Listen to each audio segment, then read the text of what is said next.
Buenas noches con todos. Los saluda Giovanna Ramírez, gerente general de Rancor International Training. Les damos la bienvenida y las gracias a nuestros amigos de Argentina, Colombia, Costa Rica, Ecuador, El Salvador, Guatemala, México, Panamá, Paraguay, República Dominicana y Perú por asistir a nuestro webinar gratuito donde trataremos el tema trastornos del sueño y su impacto en el desempeño laboral. ¿Cómo ayudamos a nuestros colaboradores? Esta noche nos acompaña el doctor Eduardo Bazán. Es especialista en medicina interna en Henry Ford Hospital y medicina del sueño en Rush University Medical Center. Ocupó el grado de asistente de servicio de medicina del sueño en el Hospital Athens Limestone, en Alabama, por más de 7 años y posteriormente como director médico del Centro del Sueño del mismo hospital. Es cofundador de Red Especialistas del Sueño, que está dedicado de manera exclusiva a la evaluación, diagnóstico y tratamiento de diversos desórdenes del sueño. También nos acompaña el médico ocupacional Kevin Vigil Vega, médico cirujano titulado y habilitado con más de 10 años de experiencia profesional en el rubro de seguridad y salud en el trabajo, egresado de la maestría en seguridad y salud en el trabajo y prevención de riesgos laborales, máster en medicina ocupacional y del medio ambiente, posgrado en auditoría médica basada en evidencia y especialización en ergonomía. Director técnico en SST en Rancor International Training. Les informamos que si desean hacer alguna pregunta durante el webinar, el chat está activo para que puedan realizarlas. Con esto damos inicio a nuestro webinar. Muchas gracias. Bien, muchas gracias Giovanna por la presentación y muchas gracias Eduardo por acompañarnos. Ahora estaba viendo un poquito de las actividades que habíamos hecho y ya teníamos casi un poco más de un año que no nos veíamos, así que aprovechando que el día viernes, el 15, sí, viernes fue el Día Mundial del Sueño, pues para volver a conversar de estos temas que la verdad es que no se habla mucho, ¿no? Y bueno, aprovechemos el día como pretexto para conversar acerca del impacto de los trastornos del sueño en las personas, ¿no? Y cuando hablamos de las personas, de las familias, de los trabajadores y de todo lo que eso compete. Entonces, me gustaría comenzar preguntándote, Eduardo, eh, no sé si decir los síntomas o signos, pero ¿cómo yo puedo sospechar que yo o mi pareja o alguien en mi familia está presentando algún trastorno del sueño? ¿Qué tal, Kevin? Gracias a todos, gracias a Rancor por esta oportunidad. Y como comentas, Kevin, nos habla mucho del sueño en realidad, ¿no? Entonces, muchas personas dan como sentado sentirse fatigadas en el día o cansadas, que es parte de la rutina diaria, de la edad. Pero definitivamente si una persona al dormir toda la noche, 7 horas, 8 horas, se despierta y siente que no logra un sueño reparador como solía ser hace años, 5 o 10 años, hay que sospechar que algo está sucediendo, definitivamente. Entonces, esa es una clave. No lograr un sueño reparador, no sentirse recargado, no sentirse descansado. Y de ahí otras señales que podrían ayudar a las personas es que esté roncando y la pareja te haga saber del ronquido que uno padece, ¿no? Esa es una señal de alarma. No necesariamente el ronquido implica que la persona sufra de un serio problema de salud como la apnea obstructiva del sueño, pero es una señal y de ahí hay que indagar más en la calidad del sueño de esa persona, ¿no? O también despertarse con una sensación de ahogo o asfixia. No es frecuente, pero cuando una persona se despierta con esa sensación, hay que sospechar que podría deberse a un bloqueo de la vía aérea, el colapso de la vía aérea, entre unos segundos y la persona se ha logrado despertar en ese momento y ser consciente del mismo. Y esa sería otra condición, ¿no? Mencionaste un término muy interesante, que son las señales de alarma. O sea, ¿cuáles deben de ser las situaciones que para nosotros eh, gatilla automáticamente decir, uy, necesito ver a un somnólogo, que ya de por sí No es que estén por todos lados, no son muchos, pero ¿qué tendría que ocurrir para yo decir, uy, no, esto no está pasando bien, tengo que acudir a un especialista, tengo que tomar cartas en el asunto? Y antes que me responda así, mencionar a quienes nos acompañan y agradecer que son de varios países, que por favor lo que vamos a tener hoy día es una conversación con Eduardo. Así que si ustedes quisiesen hacer alguna consulta, por favor, el chat está abierto para que en cualquier momento lo puedan hacer. Ahora sí, Eduardo, cuéntanos de los signos de alarma. Claro, las principales señales de alarma o signos sería el ronquido es una, de ahí se puede agregar el insomnio, que hay que entender que es la dificultad para conciliar y o mantener el sueño en un ambiente ideal para dormir. Uno tenga la habitación con buena temperatura, 20 grados centígrados a 23 grados centígrados, totalmente oscuro, en silencio, y no puede conciliar el sueño, mantenerlo, ese se conoce como insomnio. De ahí las apneas, si la persona reporta que deja de respirar, que lo ha evidenciado su pareja, ¿no? Entre ronquido y ronquido, eso es la señal de alarma. O eso despertar es que comenté con sensación de ahogo o asfixia, es otra señal. O tener un sueño fragmentado, es decir, despertarse varias veces a través de la noche sin tener una causa clara y volverse a dormir, ¿no? Esas son las principales que habría que prestar atención.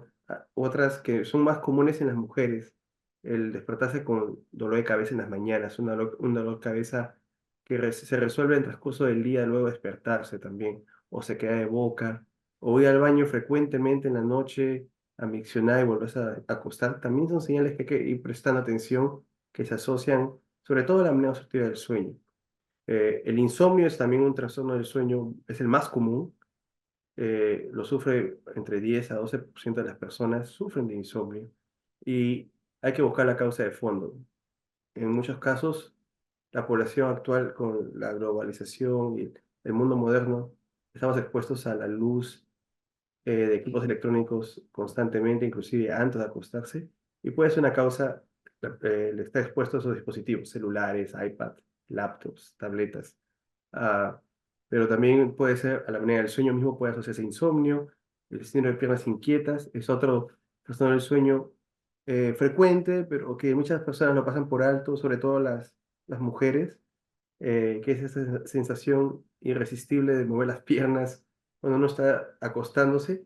Tiene sobre todo un periodo circadiano, un ritmo circadiano que se hace más notable en la noche, ¿no? Mover las piernas, tiene que caminar, sobarlas, y eso puede aliviar la incomodidad. No es como dolor, pero se presenta. Y esa sería una de las condiciones a prestar atención. ¿Y existe, Eduardo, alguna situación, o sea, por ejemplo, cuando hablamos de diabéticos, ¿no? Una mala alimentación, una obesidad, antecedentes genéticos, o sea, hay como que ciertos factores que algunos ya los traigo conmigo y otros son hábitos que pueden hacer de que yo tenga más riesgos de tener un trastorno de, bueno, en este caso diabetes, pero haciendo el paralelo, ¿existe alguna condición de salud? Bueno, la vez pasada nos hablaste de los obesos, pero hay niños obesos, por ejemplo, también. Entonces, ¿existe, no sé, alguna preferencia por sexo, por edad o por alguna enfermedad previa que pudiera decir estas características van a hacer que tengas mayor predisposición a tener estos trastornos? Sobre todo sobre la apnea obstructiva del sueño, que es el trastorno respiratorio más común, sobre todo es más prevalente en los hombres hasta el periodo de la menopausia para la mujer. En ese periodo los cambios hormonales hacen equilibrar el riesgo casi uno a uno entre hombre y mujer, ¿no? De ahí el síndrome de piernas inquietas que estaba mencionando es más común en mujeres, sobre todo si se ha presentado también en familiares de primer grado, tiene mayor riesgo. El insomnio es también frecuente si tienes familiares de primer grado, puedes padecer de insomnio. Esos son los principales que habría que considerar y que estén asociados. Historia familiar, si el padre ronca, la madre ronca, el tío, tía, abuelo, bisabuelo, todos roncan, Ujú. uno puede tener el riesgo también de padecer de apnea obstructiva del sueño por ese factor. No todos los que sufren de apnea del sueño, por ejemplo, se tiene el estereotipo que tiene que ser una persona obesa, pero Mm, definitivamente hay otros factores de la estructura anatómica craneofacial que también influyen mucho, como tener una micrognatia, es decir, un mentón pequeño, retraído, estrecha la vía aérea, tener un cuello corto, como sobre todo en la población hispana, aumenta el riesgo. y los factores familiares, ¿no? Eh, Esos son los principales que hay que considerar, los factores de riesgo. La menopausia, como mencioné, y el envejecimiento. Mientras más años pasan, la prevalencia de los trastornos del sueño va aumentando, tanto insomnio, sobre todo apnea del sueño. Y es cierto, justo con lo que mencionabas, bueno, ahí tengo dos preguntas, pero es cierto que la cantidad de horas que uno debe de dormir, justo mencionaste los adultos mayores, todos sabemos que nuestros abuelitos o las personas muy mayores se levantan muy temprano o que les cuesta mucho dormir.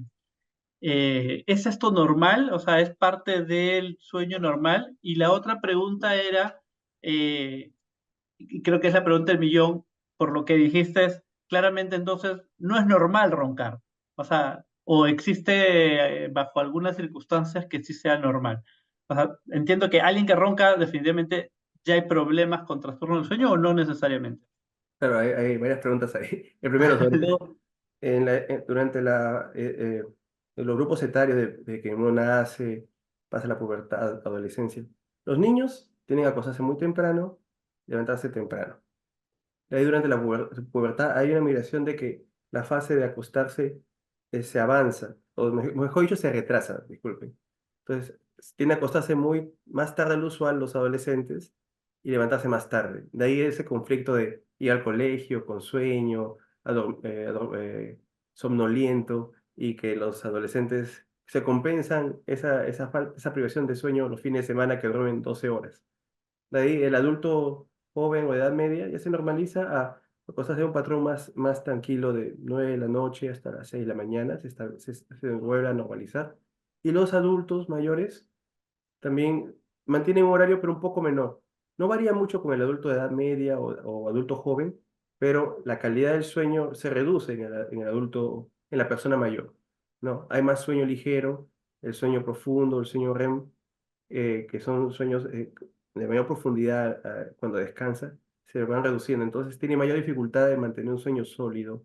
Por eso es más importante cuidar el sueño en el adulto, en la persona mayor. Pero definitivamente no varía mucho. O sea, el adulto de 18 a 65 años, en promedio, es entre 7 a 9 horas. O sea, ni 7 horas ni 9 horas. Puede haber unas pequeñas variaciones, pero está en ese rango. Y de 65 años para adelante, de 7 a 8 horas, ¿no? Y la otra pregunta era el ronquido. El ronquido definitivamente puede ser una señal de alarma. Siempre hay controversia entre los otorrinolaringólogos si ronca o no, hay que descartar la apnea del sueño o no, algunos sí, otros no. Y el tema es porque muchas personas con apnea del sueño, aproximadamente uno de dos personas por lo crónico que es esa condición médica, no niegan síntomas, o sea, sienten que la fatiga es parte de su rutina, el insomnio piensan que es sobreentendido que tienen que estar un poco fatigados, cansados, somnolentos. Pero hay un porcentaje de otorrinolaringólogos que prefieren descartar la apnea del sueño y asegurarse que no es una condición que hay que tratar. Porque el ronquido puede ser por dos zonas anatómicas diferentes. Por la nariz, ¿no? Por presencia de un tabique desviado, con los cornetes están hipertrofiados, pólipos nasales, y también el colapso de la vía aérea en la parte posterior de la garganta, ese es el que está asociado a la apnea del sueño, ¿no? Cuando uno está durmiendo, sobre todo en posición boca arriba, los músculos van relajándose, y los músculos de las paredes de la vía aérea, que están obviamente patentes, habilitadas mientras que uno está despierto, pero durante el sueño se pierde esa capacidad y va colapsándose, y eso lleva a esos episodios de pausas en la respiración que mencioné, que son las apneas. Un bloqueo parcial que igual causa caídas en el nivel de oxígeno en la sangre, que se conoce como hipopneas, e igual ambos causan microdespertares por la caída de nivel de oxígeno y retención de CO2, hasta que se corrige el evento y otra vez el ciclo se repite de eventos de apneas e hipopneas.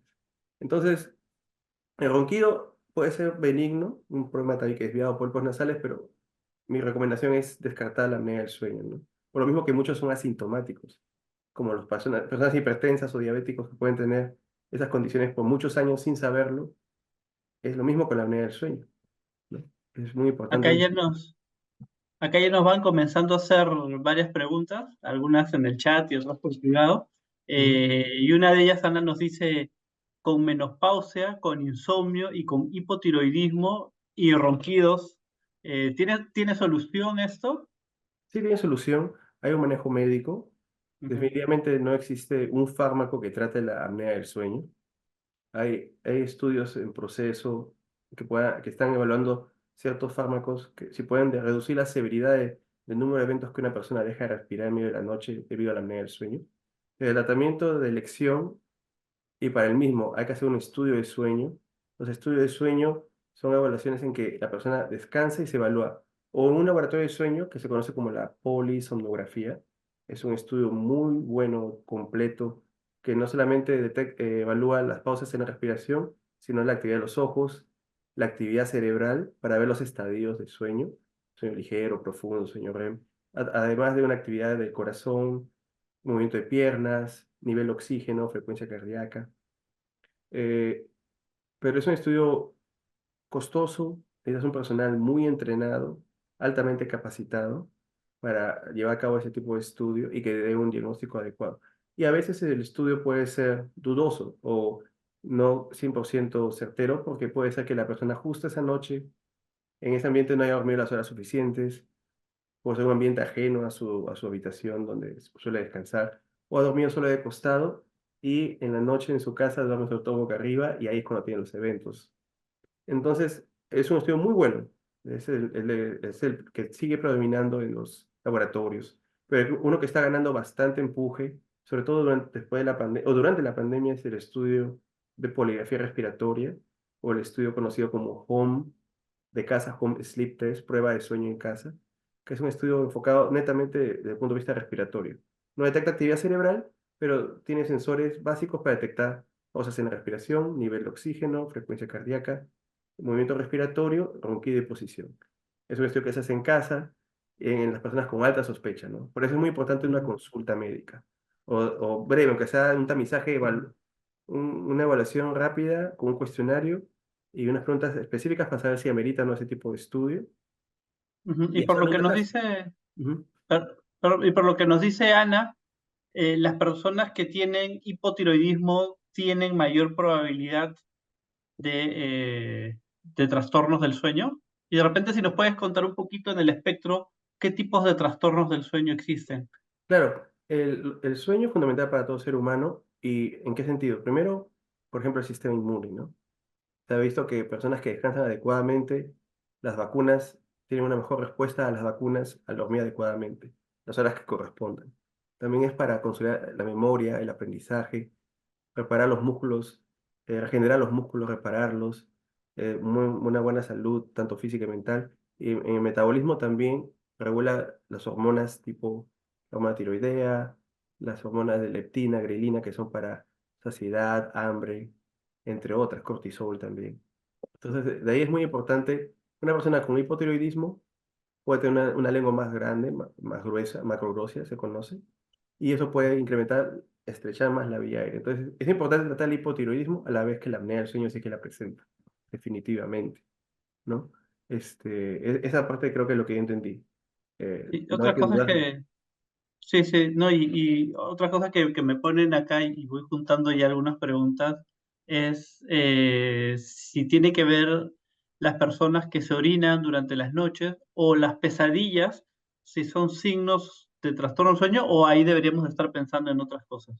Las pesadillas pueden pasarle a las personas por un momento de estrés o algún tipo Ujú. de película o lo que hayan visto, pero si son recurrentes hay que ver cuál es la causa de las pesadillas, que puede ser tal vez eventos de baja saturación de oxígeno, que sienten que uno se está ahogando y se despiertan, hay que sospecharlo, pero si es una de vez en cuando, no hay nada anormal en tener pesadillas.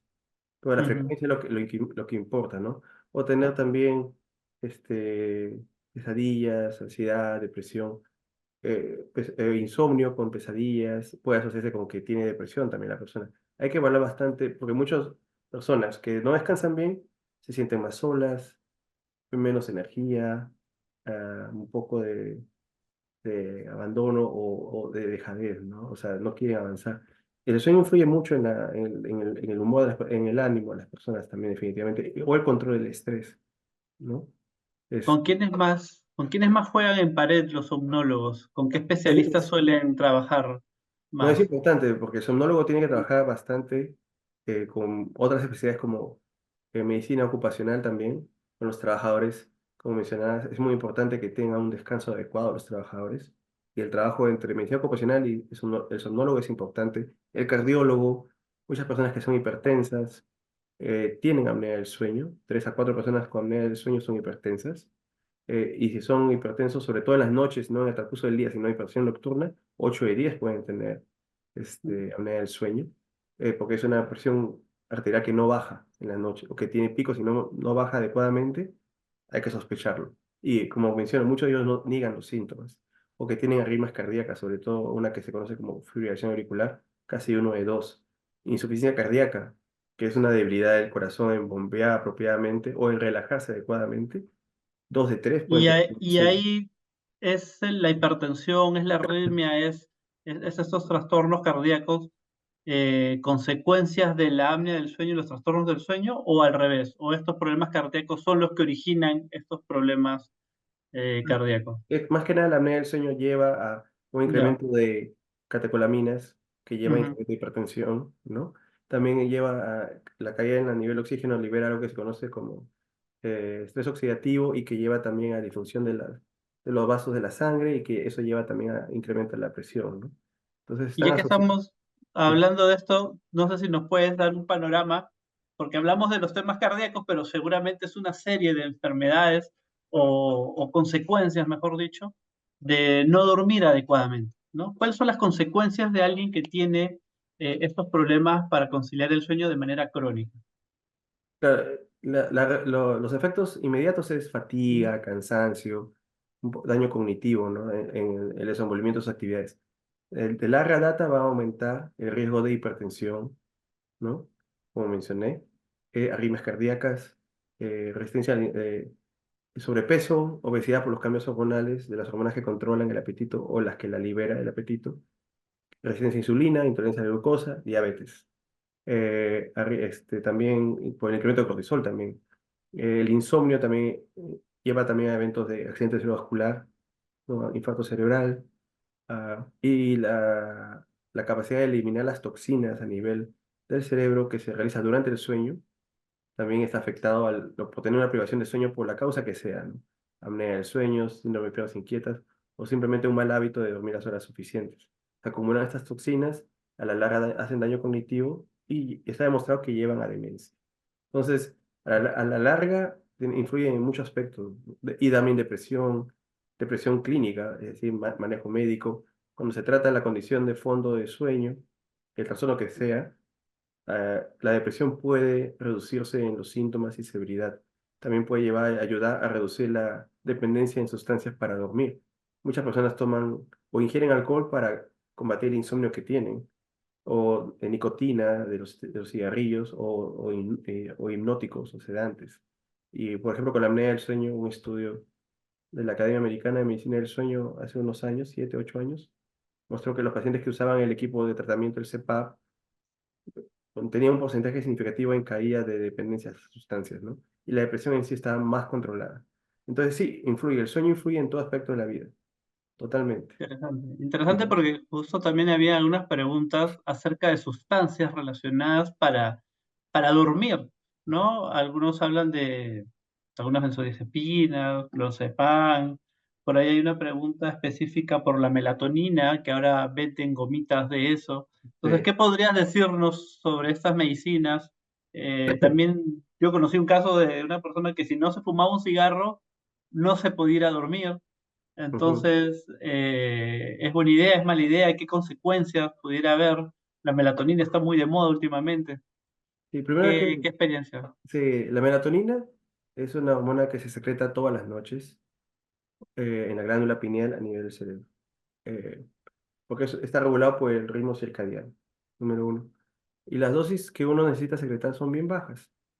Y 1 a 2 miligramos de consumo de melatonina podría ser si uno desea descansar, pero realmente uno mismo está saboteando la secreción de melatonina. La exposición a la luz onda corta, o sea, luz azul, basta una baja, inclusive baja frecuencia, por unos 20, 30 minutos, puede reducir los niveles de melatonina significativamente hasta un 22% tal vez. Entonces, lo principal es lo ideal, 1 hora antes de la hora normal que uno se va a acostar, 10 de la noche, 10:30. De las 9:30, lo recomendable, apagar equipos electrónicos, alejarse de los celulares, de las tabletas, para permitir la secreción apropiada de la melatonina. Definitivamente la melatonina yo lo recomendaría, sobre todo en personas que trabajan en turnos rotativos, ¿no? Que están trabajando toda la noche, porque la melatonina durante el día es cuando es la menor secreción. Tomar una dosis bien baja de 1 o 2 miligramos un par de horas antes de la hora de acostarse. Si acaban su turno a las 6 de la mañana y se estima que estarán en su domicilio para acostarse 7:30, 8, tomarlo a las quizás 5 de la mañana antes de ese momento. Ideal que les den movilidad o lo transporten porque la melatonina también puede causar somnolencia. Entonces es importante evitarlo, un manejo propio para evitar un accidente, ¿no? Pero yo creo que la melatonina en esos casos en específico se podría utilizar. Pero una persona de por sí tomar melatonina no debería, no debería, a menos que su glándula pineal no se encuentre o haya pasado algo. Ujú. Definitivamente, el ser humano puede producir la cantidad necesaria y son muy bajas, como menciono. La FDA ha aprobado la melatonina como un suplemento, no es un fármaco en sí. Ok. Entonces realmente no hay una regulación exacta de que la dosis que mencionan las gomitas, las tabletas, cápsulas, sea realmente la acertada, puede ser menos o más. Entonces hay casos de puede haber sobredosis de melatonina, sobre todo en población pediátrica, en niños, que puede causar somnolencia o inclusive han habido casos en Estados Unidos, yo no soy pediatra, pero ha habido casos de incremento de emisiones o sobredosis de melatonina en niños por los padres, de melatonina. Entonces hay que tener mucho cuidado con la melatonina, no es tan benigna. Hay que tener cuidado también en personas que toman medicamentos que reducen la viscosidad de la sangre, con la melatonina puede hacer lo que sea menos viscosa todavía, ¿no? O puede ser Ok. bote de presión alta en pacientes hipertensos. No es frecuente, o sea, pero podría pasar. Entonces es bien importante ver los efectos secundarios de la melatonina. No es un fármaco benigno, no es algo benigno así nada más para tomar. No, yo recomendaría tener mucho cuidado cuando lo toman, nada más. Ujú, perfecto. Acá hay una pregunta si existe alguna relación entre las personas que tienen TDA, si hay alguna asociación con tener este trastorno de déficit de atención con de repente alguna mayor asociación con algún trastorno del sueño. Podría haber la posibilidad de que, sobre todo en los adolescentes o niños, la respuesta a la apnea del sueño es diferente, ¿no? El adulto es más somnoliento, lento en sus movimientos, reflejos, más cansado. Los niños también pueden tener apnea del sueño, ¿no? Sobre todo, igual, sobrepeso, obesidad, pero puede ser en niños delgados. Y ellos, al estar fatigados, cansados, lo que quieren hacer es mantenerse despiertos y hacer cualquier actividad para no quedarse dormidos. Entonces, podría tener una sospecha. Hay que ver cómo descansan, hay que ver cómo es su rutina de sueño, si roncan o no, o si rechinan los dientes, el bruxismo, que puede ser una señal indirecta que podrían tener apnea del sueño.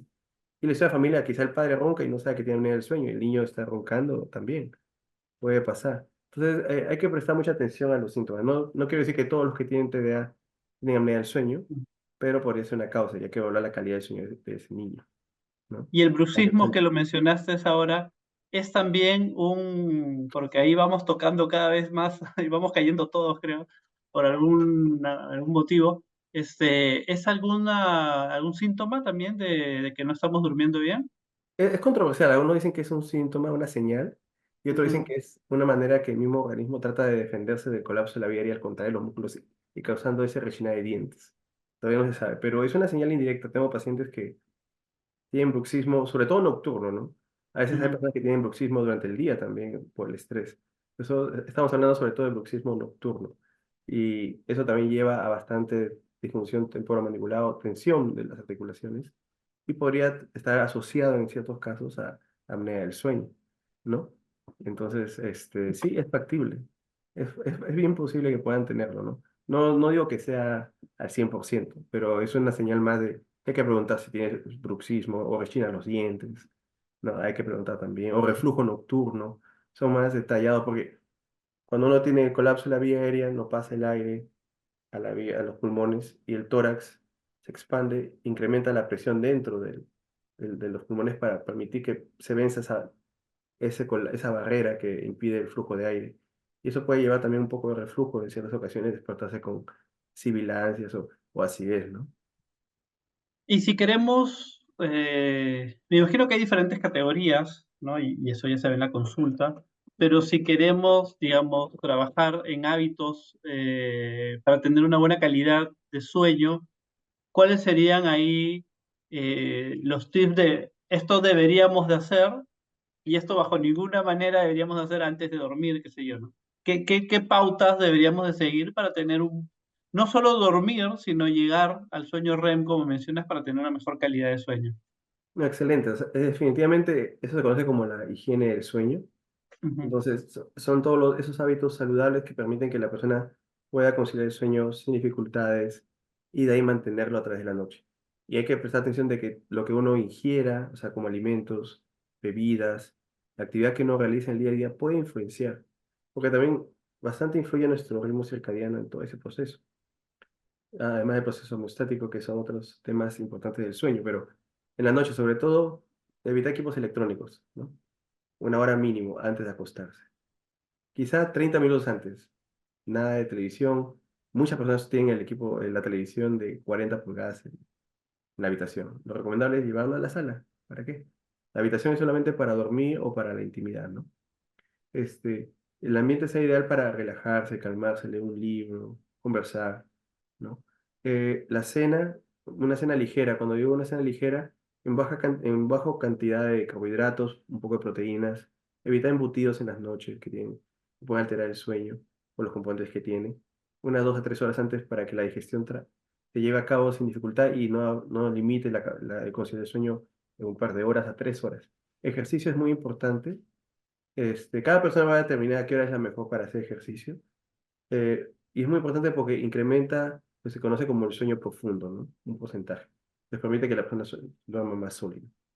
En la mañana, o si tiene que hacerlo en la tarde por sus actividades del día a día, se cuesta a las 10 de la noche calcular unas 3 horas antes que acabe la actividad. A las 7 de la noche ya acabó el ejercicio para permitir que el cuerpo también se reduzca la temperatura corporal. De ahí, importante también es evitar el tabaco, el alcohol, unas 2, 3 horas antes de acostarse. El alcohol porque sí puede facilitar el quedarse dormido, pero cuando se metaboliza a nivel del hígado, en unos casos puede causar un rebote de insomnio o movimiento de piernas que te despiertan en medio de la noche. Entonces hay personas que por un problema de fondo consumen alcohol y van incrementando la dosis o el consumo de alcohol. Entonces se vuelve un círculo vicioso y aparte que causa hígado graso, cirrosis. El tabaco igual, ¿no? Tiene la nicotina que a nivel cerebral lo estimula y evita que uno pueda conciliar el sueño. Hay que evitarlo. Eh, la cafeína, siempre hay un debate con la cafeína, Ujú. bebidas energizantes. Mm, Definitivamente sí sería ventajoso tomar el café durante la mañana, que es un booster de energía, y antes se decía que hay que evitarlo 6 horas antes de acostarse, o no dicen que quizá hay que evitarlo un poco más, quizá unas 8 horas o solamente para el almuerzo y de ahí no más, porque dura su tiempo de acción de vida corta, es más prolongada, ¿no? De tiempo de acción, y quizá no afecta el quedarse dormido, pero afecta los estadios de sueño, aumenta la latencia de sueño. Entonces hay que tener cuidado con la cafeína en ese aspecto, ¿no? Bebidas energizantes o café, o té negro. Este, Eso serían las principales sugerencias que yo les daría. Y sobre todo, fundamental es mantener un horario regular de acostarse y levantarse. Eso es clave para todo ser humano. Además, el ritmo circadiano influye en animales, insectos, no solamente es algo del ser humano, está en las células de cada ser humano, un reloj biológico. Y eso permite mantener un patrón de sueño adecuado y no alterar tu reloj biológico. Por algo lo tenemos. Muchas personas se despiertan 5 minutos antes que suene la alarma. Y es porque es tu reloj biológico, no es que sepas de que ahorita va a sonar la alarma, es así. Entonces hay que cuidarlo, hay que protegerlo. Y eso se aplica en todas las personas, en general, ¿no? Entonces, haciendo una recopilación, y ahí por favor me corriges, cero equipos electrónicos, 30 minutos por lo menos o una hora. Sugeriría eso. Ajá. De ahí era, bueno, café, el tiempo era más de lo que yo conocía, no sabía que era tanto, pero bueno, cero café, bebidas energizantes, definitivamente no, ni comidas copiosas. Lo del ejercicio no me quedó muy claro, porque hay algunas personas que hacen deporte en la noche y es como que descansan mucho mejor según lo que comentan. Pero decías que era indistinto, ¿verdad? O sea, claro, o sea, puede hacerlo en la mañana o en la noche, no hay problema, pero lo que Ujú. digo es que quizá 2 a 3 horas antes de la hora de Ok. acostarse dejen de hacer ejercicio porque hay que dar Ujú, tiempo al cuerpo para que baje la temperatura. O sea, cuando ujú, empezamos el proceso de sueño, hay un proceso en que la temperatura corporal va reduciéndose y es cuando uno entra para dormir. Y ya cuando uno se está despertando, ya para 6 de la mañana, 6:30, ujú. la temperatura corporal va incrementándose gradualmente. Entonces, a eso me refería. ¿No? No es que no se Buenísimo. pueda hacer ejercicio, pero hay que evitarlo quizá unas 2 a 3 horas antes de la hora normal de acostarse. Quisiera preguntarte, también has mencionado en varias oportunidades, y no todos los que nos acompañan acá son médicos, acerca del ritmo circadiano. ¿Qué es el ritmo circadiano? ¿Cuál es su importancia? Y para todos los que me están dejando ahí varias preguntas, terminamos esto y entramos de lleno con todas las preguntas laborales, porque por ahí están diciendo y los choferes y los que hacen turnos noche, y ahorita entramos de lleno a lo ocupacional. Pero cuéntanos, Eduardo, ¿qué es el ritmo circadiano, su importancia y cómo funciona? Claro, todo ser humano tiene su reloj biológico, que se ha generado después de miles de años de evolución. Entonces, uno cuando se despierta, el ritmo circadiano te lleva a tener vigilia y también en cierto momento de la tarde un poco de somnolencia, de ahí vienen las siestas en la tarde. Pero también viene asociado con otro proceso que se llama el proceso homeostático, el que lleva al sueño, mientras más hora está despierto, el proceso homeostático se hace más fuerte para que uno duerma, porque se libera una sustancia que se llama adenosina en la sangre y que atraviesa la barrera cerebral y se une a ciertos receptores que incitan al sueño. Entonces, eso va aumentando en cantidad a través del día, hasta un punto en la noche en que normalmente de la vigilia, el ritmo circadiano lleva a secretar la melatonina, que no es que te dé sueño, sino es una parte importante del proceso para pasar al sueño. Y en ese momento es el punto de mayor producción de adenosina. Esas dos cosas juntas es la que llevan a que una persona pase de vigilia a sueño. Durante el sueño se produce más melatonina y la adenosina se va limpiando del organismo. De esa manera es que uno en la mañana tiene menos niveles de adenosina y está más despierto, listo para avanzar. Y la melatonina también se va reduciendo y también es un momento de empezar vigilia nuevamente. Así es el proceso. Entonces, en la noche, en la madrugada, es cuando hay mayor producción de melatonina, que llama somnolencia, y es por eso que, a pesar que en las horas de madrugada es cuando hay menos actividad de tránsito, es cuando hay más accidentes. Es porque la persona de por sí, su reloj biológico está llevándolo a que ese momento es cuando tiene que dormir, ¿no? Un estudio que se hizo en buses de choferes profesionales en Perú del 2009, si no me equivoco, evidenció que la mayoría de accidentes eran en la madrugada, 3, Ujú. 4 de la mañana, 5 de la mañana. En un estudio en Italia que se hizo antes de este estudio, que se hizo un reporte de todos los accidentes de Italia vehiculares, también se demostró que en la madrugada es cuando había más pico de esos accidentes. Entonces, es una parte innata del ser humano. Por eso, todos esos sistemas de detección de fatiga, somnolencia, son buenos como alarma y obviamente van a sonar de alarma de fatiga en la madrugada, porque el ser humano no es una máquina, es un ser viviente y es propio, cada uno es único y va a detectar fatiga, es factible. Lo que hay que hacer es tomar medidas que permitan reducir la fatiga, mitigarla para que la persona pueda realizar sus actividades adecuadamente o también evidenciar el cronotipo de la persona, o sea, el tipo de persona, si es persona mañanera, persona nocturna, o también hay una mezcla entre los dos. O sea, la gran mayoría tiene una mezcla entre mañanera y nocturna. Entonces, eso también ayuda bastante a que el empleado, el trabajador sepa cuál sería su mejor desenvolvimiento o cuál sería su mejor posición de trabajo, ¿no? Eso ayudaría mucho. Buenísimo, Eduardo. Antes de entrar con todas las preguntas del ámbito laboral, que ya hay varias, creo, Natalie, querías comentarnos algo. Hola Kevin, sí, muchas gracias por el pase. Muy rápido, mientras nos sigan dejando sus preguntas en términos laborales, ocupacionales, comentarles que tenemos la membresía en seguridad y salud en el trabajo, es una membresía anual. Pueden acceder a todos nuestros eventos durante un año. Tienen la opción de pagar al contado con un precio súper especial o también eh, poderlo fraccionar en 12 meses. Les dejamos ahí el número, igual si alguien está interesado, están recibiendo la información en el chat. Lo segundo es que mañana tenemos un evento de tecnologías de la información y las comunicaciones en las relaciones de trabajo.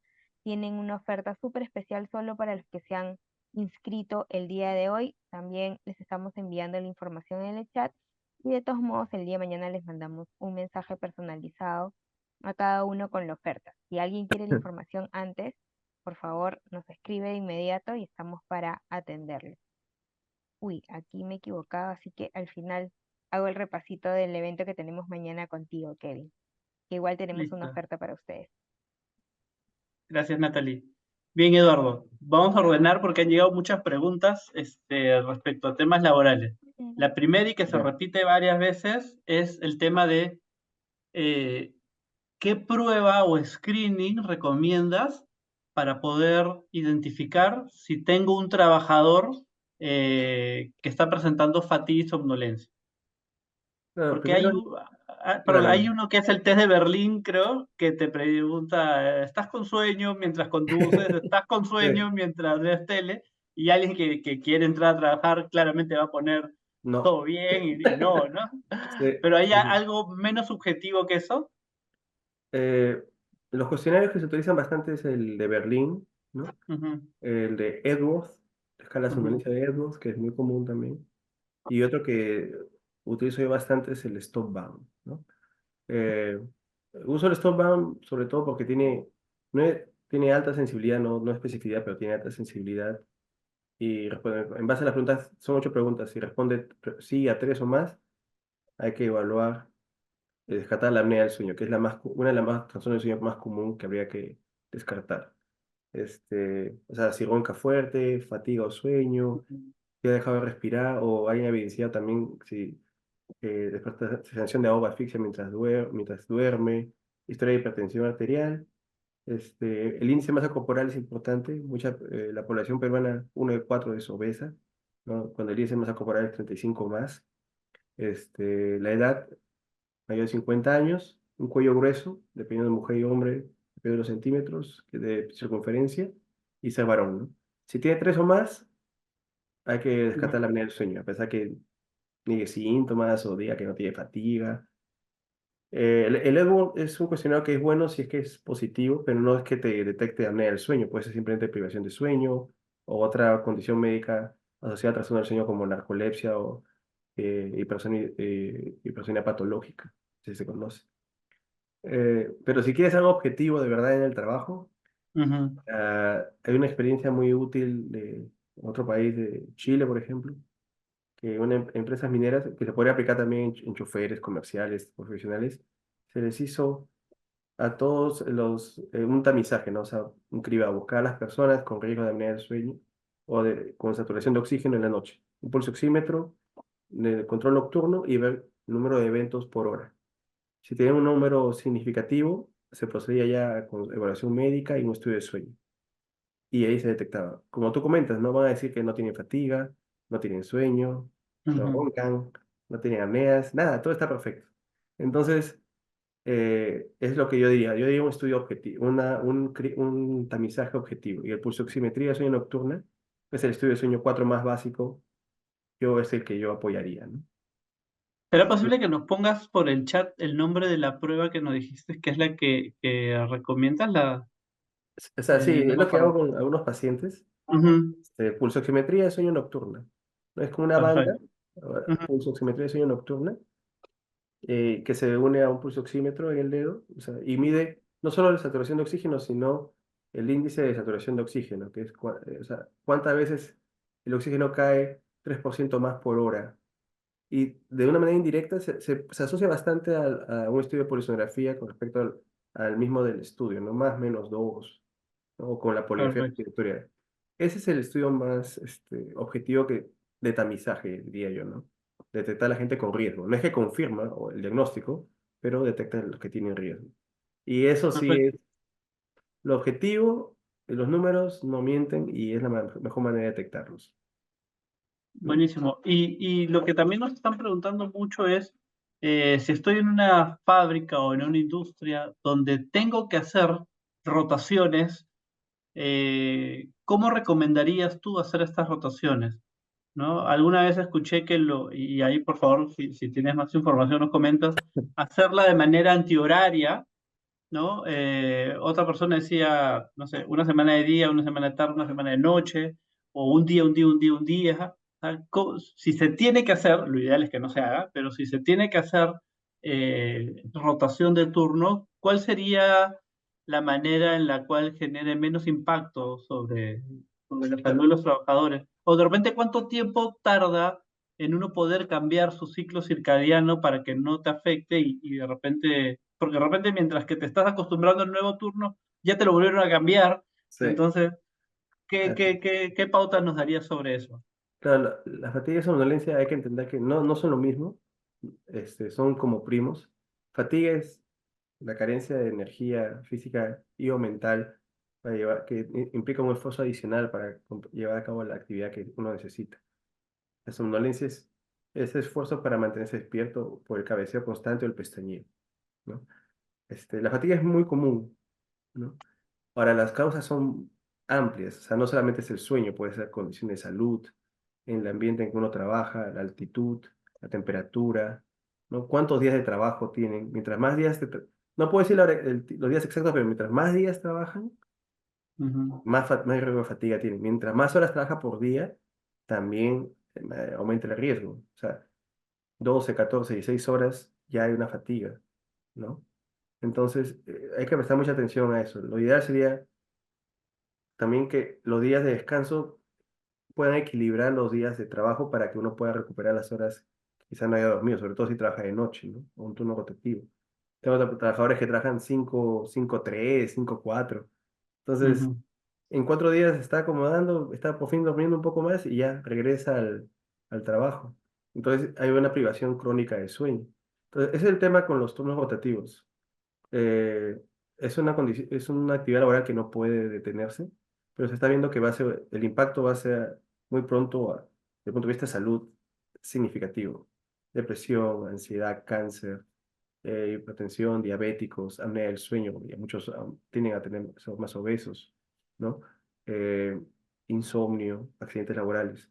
Entonces, lo que yo recomendaría es, si es posible, primero que tengan un día similares casi de trabajo y descanso, y si es posible, las horas de trabajo, en vez de 16 horas, 12 que sean de 8 horas, ¿no? O sea, que haya más turnos, pero que tengan menos horas de permanencia en el trabajo, ¿no? Eso daría más facilidad para que puedan tener menos fatiga, porque hay estudios que demuestran que los que trabajan de noche y tienen un patrón irregular de sueño, en los días de descanso el sueño se reduce, o sea, mejora la somnolencia, pero la fatiga persiste. Entonces, es bien compleja la fatiga. Yo no soy experto en fatiga, ¿eh? Pero es bien Ujú. compleja la fatiga. O sea, tiene muchas variables. Y si toman medicamentos también, hay que ver qué medicamentos toman, ¿no? Pero yo diría Mencionaste, eso. Ujú. mencionaste el cáncer. Sí. ¿Qué tipo de cáncer pudiera ocasionarme un trastorno de sueño Y crónico? estaba revisando el otro día y sobre todo en hombres cáncer de próstata está más alto, por ejemplo, en personas que trabajan de noche. Pero todos los que son de búhos, Ok. tiene más tendencia a tener incremento de cáncer también. Porque la privación de sueño lleva a un proceso inflamatorio. El proceso inflamatorio lleva también a liberación de radicales libres y que lleva también a un incremento de factores de incremento de riesgo de cancerígeno. Sobre todo cáncer de próstata encontré en hombres. Creo que en mujeres era cáncer de mama, si no me equivoco, tendría que revisarlo. Pero sí, Ujú. la privación de sueño, sobre todo en los del turno de trabajo de noche, porque definitivamente en el día no va a dormir sus 7 horas. Tu reloj biológico no te lo va a permitir. Entonces, privación de sueño va a llevar a eso. O sea, los que trabajan de noche tienen mayor riesgo de síndrome metabólico, cáncer, compromiso Problemas musculoesquelético, coronarios, también temas comentaste, ¿no? coronarios, así es, Ujú. cardiovasculares, de compromiso musculoesquelético. Es bien frecuente, es bien interesante. Y otra cosa que también se repite mucho en las preguntas es, ¿qué tan recomendable es hacer una siesta por la tarde? Por acá mencionan que existen algunos lugares, sobre todo en el norte del país, donde la jornada laboral está partida, ¿no? Ujú. Y entre 12 y 4 se van a casa y de ahí retornan. Otro por acá comentó que hay un estudio, o es muy conocido que en Japón creo que tienen hasta un lugar especial en la oficina para hacer una siesta. ¿Tú lo recomiendas? Y si se recomienda, ¿cuánto tiempo debería ser esta siesta? Porque hay algunos que te van 2 horas, otros que 15 minutos. ¿Cómo debería de ser? Sí, la siesta sí es factible realizarla en la tarde, que sea antes de 3 de la tarde, por 20 a 30 minutos sería lo ideal, solamente para recargar batería, energía, la batería para seguir avanzando. Si trabaja en los turnos de noche también, sería bueno si pueden tomar una siesta. Obviamente, el riesgo también es que uno tenga inercia de sueño cuando se despierta de la siesta, que es cuando uno puede tener todavía somnolencia o no está al 100% operativo, que puede durar por 30, 1 hora, 2 horas. Entonces, lo ideal sería quizás tener una ingesta de cafeína antes de la siesta en las noches, si tiene turno nocturno, tomar su siesta de 20, 30 minutos, despertarse y la cafeína va a permitir reducir ese efecto de inercia de sueño. Combinación, ¿no? Entonces ya tomó su siesta, está descansado y la cafeína propia del café que ha ingerido también ayuda a mantenerse despierto hasta que acabe su turno. Pero hay que tener cuidado también a qué hora lo toma, ¿no? Si acaba a las 6 de la mañana su turno y llega a su casa a las 8 o al campamento 7:30, que tome su café máximo a medianoche, ¿no? Si lo toma a 5 de la mañana, va a estar con una latencia de sueño más prolongada e evitarle conciliar el sueño. Esos detalles son las que el sonólogo podría trabajar en equipo, ¿no? O sea, esas recomendaciones a qué hora y evaluar las métricas como responden las personas. Y cada persona es diferente, no todos responden a lo mismo. Unos quizás solo necesitan una siesta, otros café más siesta, ¿no? Algo que conversamos de hace años, creo, que venimos conversando acerca de los temas de los trastornos del sueño y que aprendí contigo cuando empezamos este tema era de que cada vez que hablaban de trastornos del sueño o de fatiga y somnolencia, lo primero que se me venía a la cabeza era choferes, ¿no? Y casi los que trabajamos en prevención lo tenemos como que estigmatizado el tema de fatiga y somnolencia asociado a choferes.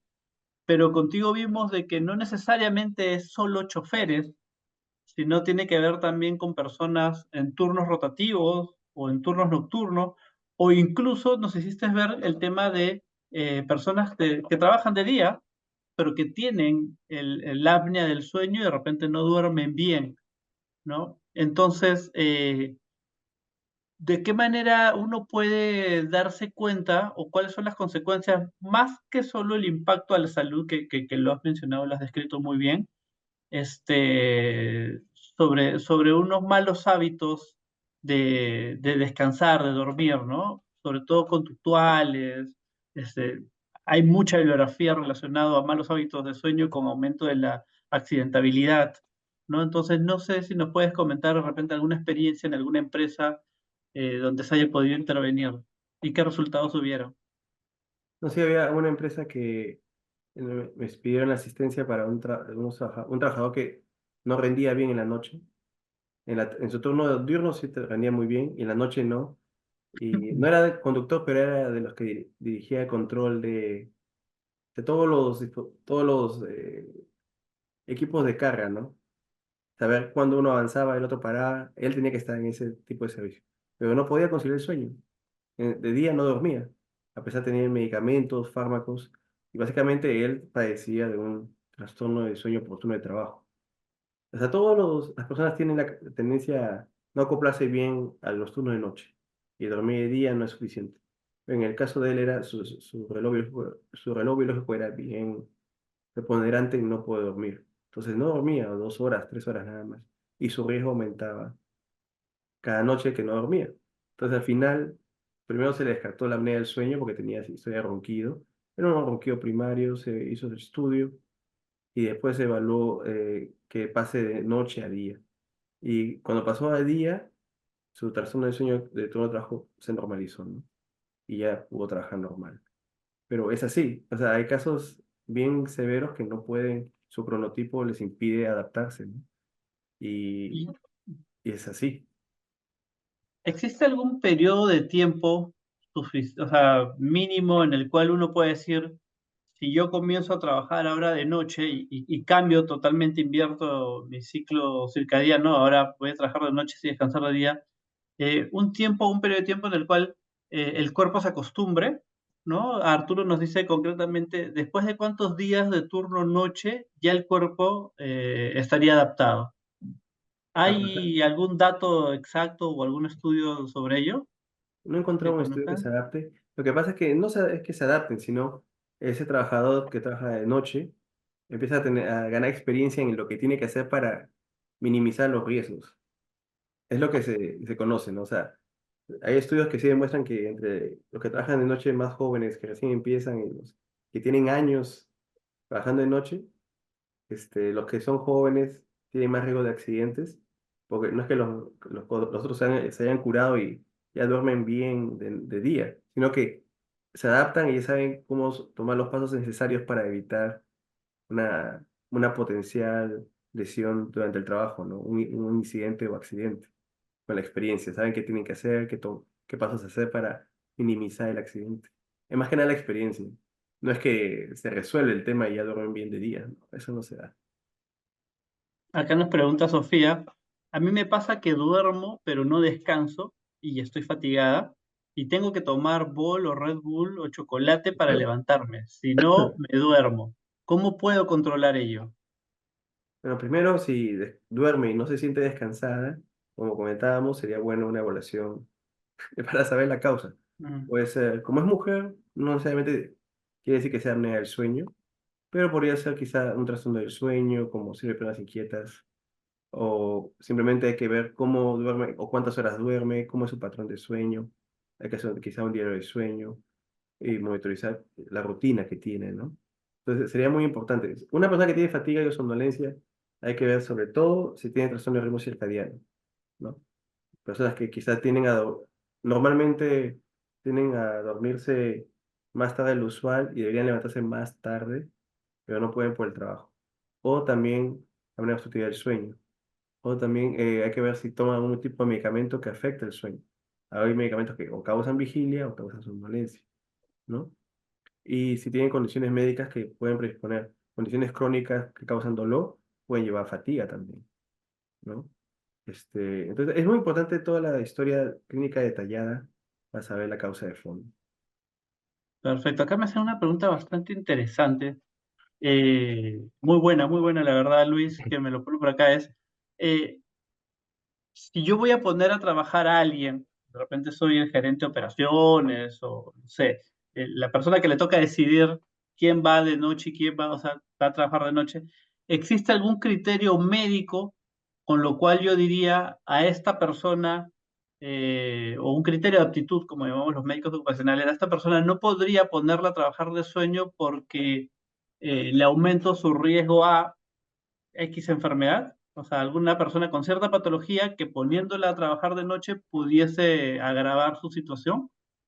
O sea, que no trabaje de noche, entiendo, ¿no?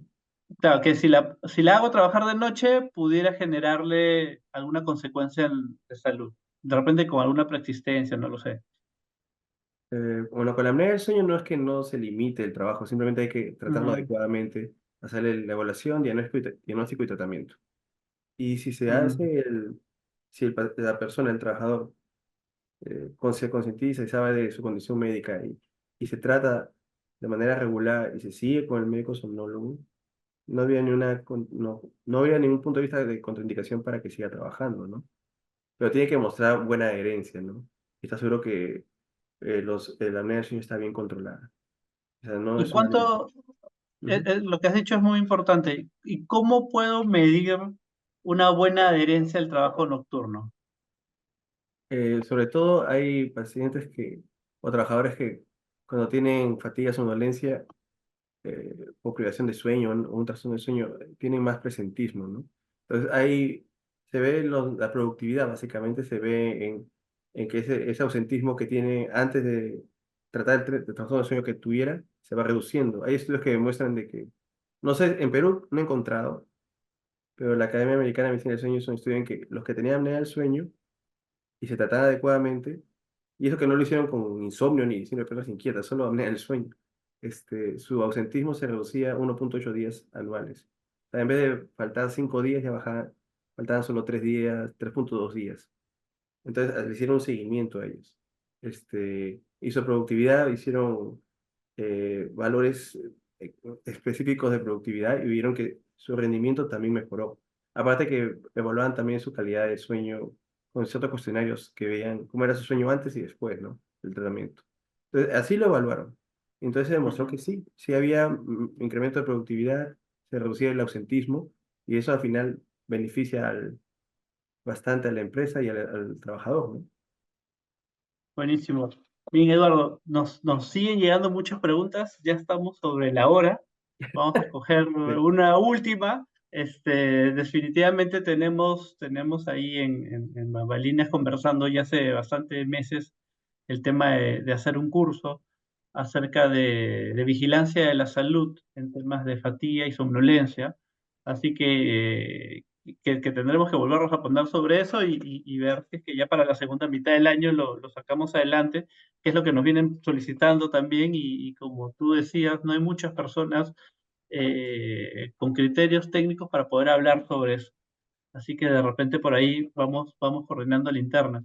Luis nos pregunta sobre cambio de guardia en operadores de volquete, por ejemplo.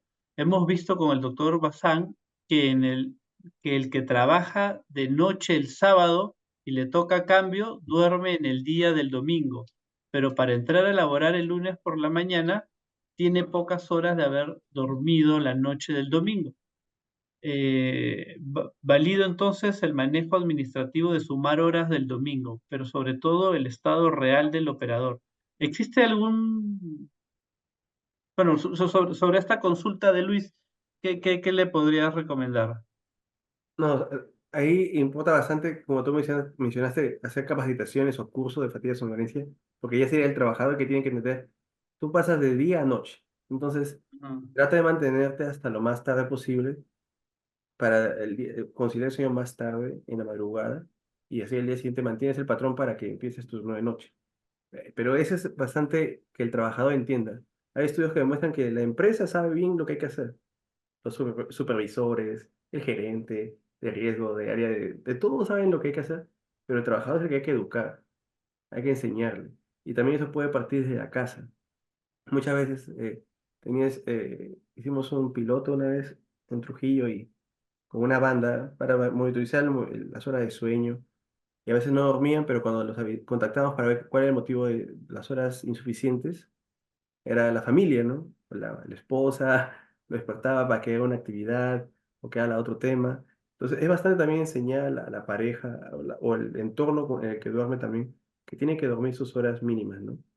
Se recomienda, hay un término que dice como anclaje de sueño, o sea, llegando del turno de noche, lo mismo que sea 4 o 5 horas de corrido, de ahí despertarse, hacer ciertas actividades que obviamente quizás no puede evitarlas, no tiene que apoyar en la casa, entendemos ese trabajador, y de ahí volver a descansar y dormir otras 2 horas, de así para mantener unas 6 o 6 horas y media de sueño en total, ¿no? Antes de empezar la rutina, ¿no? Pero eso es lo que hay que hacer entender al trabajador en sí. Hay que educar, hay que concientizarlo y saber de que la privación de sueño es un riesgo en el que se expone no solamente ese trabajador, sino sus colegas mientras que están trabajando de noche, ¿no? Pero es un trabajo arduo, ¿no? Es bastante de concientizarnos, porque mucha gente lo obvia o no lo menciona hasta que sucede un accidente serio, ¿no? Y ahí están las consecuencias. Ah, Perfecto, Eduardo. Muchas gracias. Antes de terminar, sabemos que vienes haciendo muchos esfuerzos en el instituto, en RES. De repente nos puedes contar un poquito de ello antes de cerrar esta charla. no, sí, gracias. REST es un centro médico exclusivamente dedicado a trastorno del sueño, ¿no? Vemos todas esas condiciones que hemos comentado, hacemos una evaluación médica clínica detallada, nos basamos como hay limitación de médicos somnólogos con la teleconsulta, telemedicina, ¿no? Hacemos pruebas de diagnóstico a domicilio, los home sleep test o fotografías respiratorias. Tenemos también manejo de trastorno del ritmo circadiano usando unas bandas para seguimiento del paciente, diario de sueño, psicología, nutrición también, odontología del sueño también en casos de apnea del sueño leve que podrían beneficiarse no del CEPA, pero de un dispositivo especial que se usa en la vía oral al dormir que evita el colapso de la vía aérea con nuestro servicio de odontología del sueño. Entonces hemos hecho todo ese servicio, es una clínica CEPAP, ¿no? O sea, los pacientes que están en terapia CPAP los orientamos en el uso del equipo, el seguimiento, cuando tienen que cambiar sus insumos, pero básicamente el manejo médico, ¿no? Y de esa manera los pacientes muestran una muy buena adherencia, un buen porcentaje porque se sienten acompañados paso a paso. Entonces, ese es nuestro objetivo. Y entra en la parte de manejo de fatiga somnolencia a nivel laboral, porque se nota que hay una inmensa necesidad y capacidad de brindar asesoría en lo que sea necesario, ¿no? En ese aspecto. Buenísimo, Eduardo. Muchas gracias por tu tiempo, gracias siempre por responder a nuestro llamado cuando se tratan de estos temas de tu expertise. Como te decía, somnólogos en el Perú, seguramente contados con los dedos y siempre hemos tenido la suerte de estar contigo. Gracias a Rancor por darnos este espacio y permitirnos conversar. Y no sé si Natalie o Giovanna tienen algunas palabras para poder terminar nuestra reunión del día de hoy. Hola Kevin, Eduardo, muchas gracias a ustedes por haber compartido este espacio con nosotros, a los conectados también que nos han acompañado de varios países y estar siempre atentos o a disposición de ustedes para poder ir programando los temas que consideren más importantes.